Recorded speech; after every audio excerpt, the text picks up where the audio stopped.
But did you know that sometimes when you just date somebody, that somebody might sue you for $30 million as well? That was something that I just heard about, and I'm lost for that one. All right, so check it out. For those of you who are listening to the podcast versus watching it, this is Tiger Woods' ex-girlfriend suing him for $30 million. Now, let me just set the stage. They started a relationship in 2017. She was director of operations for his restaurant in Jupiter, Florida. In 2017, she signed a non-disclosure agreement, which meant, hey, you can't talk about anything with regards to our relationship. And if you have any problems with anything, you have to take it to arbitration. You can't talk about it. You can't sue me in open court to, air all of our dirty laundry. So then what happened is in 2022, now this is according to her. Now you tell me, is he filed for this or not, right? Allegedly. So they were supposedly notorious for going on like spur of the moment trips where he would say, hey, pack your bags, we heading out. So he supposedly told her, we're gonna go on a short trip to the Bahamas. Come on, pack your bags, let's go.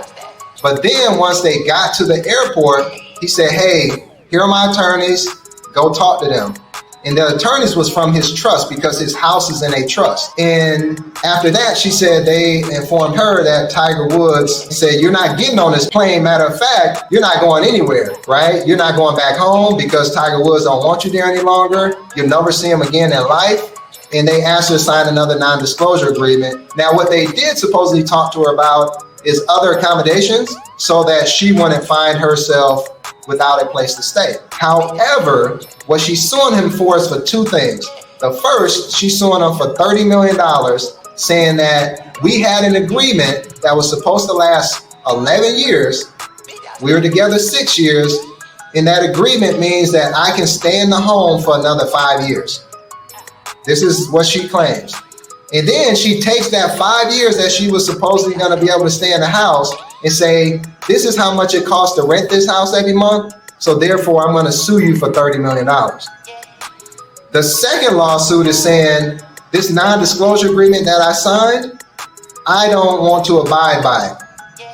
And I am citing a new law that passed in 2021 that says, if you sign a non-disclosure agreement, but your grievance has to do with sexual assault or sexual harassment, then it's null and void.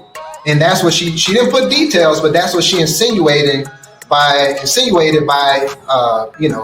referencing that new law, right? Now, the problem she has is that the original lawsuit of $30 million asked her if it had anything to do with sexual assault or sexual harassment, and she said no. But a few months later, she changed that. Right? So here's the question, right? Should she get $30 million? Should she get anything at all? What is she owed as a girlfriend of 6 years? I would find that one to be a very, very hard one to come by because, number one, as a girlfriend, signing the NDA, even though you had an agreement, if there was some type of separation that he gives would be allotted towards her, and that would be okay. I wouldn't necessarily say that there would be a substantial amount to it.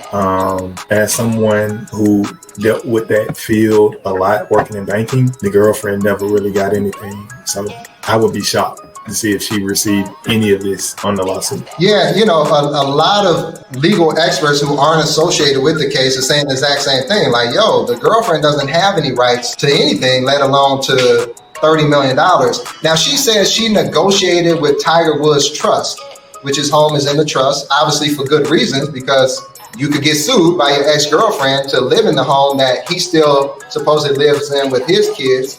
And if she had a oral agreement with his representatives, that should have been consummated in a written agreement, right? I don't know if I believe her, in terms of the fact that you started dating him in 2017. You signed a non-disclosure agreement in 2017. You go to live with him after the fact.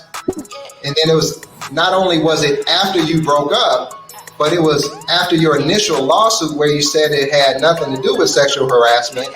Then you filed another lawsuit to say it was about sexual harassment, right? So in order, it seems like a legal chess game to say, okay, this is how we can air our dirty laundry and get you to settle, even if we don't think we have a strong claim to dismiss the non-disclosure. he's 10-0 on these types, and I'm feeling like he just needs to like try a new game plan with the women that he's marrying and dating, and because I personally don't understand how.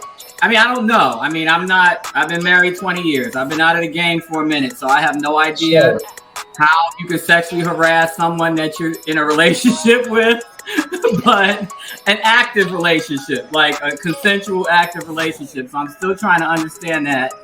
And then just the idea that they're not married, there is no legal burden on him to give her anything. There's no, if I'm not mistaken, are they in Florida? Because I know he's based in Orlando, and I know he opened up a golf. I don't think I live in Florida as well, and I don't think Florida is a palimony state. It's definitely not a common law marriage state. So I don't even know what legal remedy she can even. Is there some kind of breach of contract that she's trying to go after? I don't know what she thinks she can get out of being a girlfriend. Well, she's saying she had a verbal contract with the representatives of his trust, which the house is in that verbal agreement was that she could stay in that house for 5 additional years. And that's how she's getting to the $30 million amount that she's suing for. Yeah, that sounds like a unilateral agreement, meaning only one side made that agreement, and that was her. Right. Hence the reason it wasn't put in writing, right? If the conversation even occurred, right? To your point though, I do find it interesting in terms of how Tiger, where he goes fishing, if you will, right? Because I don't know if it's a power play on his standpoint, where this girlfriend of 6 years is somebody who was his director of operations at his restaurant, and then his wife, right, was the nanny of one of the golfers. And again, look, a person's career doesn't reflect their character and things of that nature. I'm not saying anything like that, but I just do find it odd, that he pursues these kind of relationships where he supposedly has the power dynamic. And he definitely won't be looking for an Ebony K. Williams. I would say that he was under duress when he makes these decisions. I don't know if it's duress. I think it's more like Joe is saying, where it's a power play. Maybe not even a power play. Maybe, like I mentioned, Ebony K. Williams, I'm not sure if you know about what happened with that. I did a podcast on that as well. She basically feels because she's an attorney, she's a journalist, she's this, she's that the idea of marrying someone like a waitress or a nanny is not even, it's appalling, right? But these are the women these men want. They don't want you for that very reason, because of the way you think and your attitude and everything else with that. And it's not even a race issue. It's not even, it's literally just the attitude. And maybe that's what it is.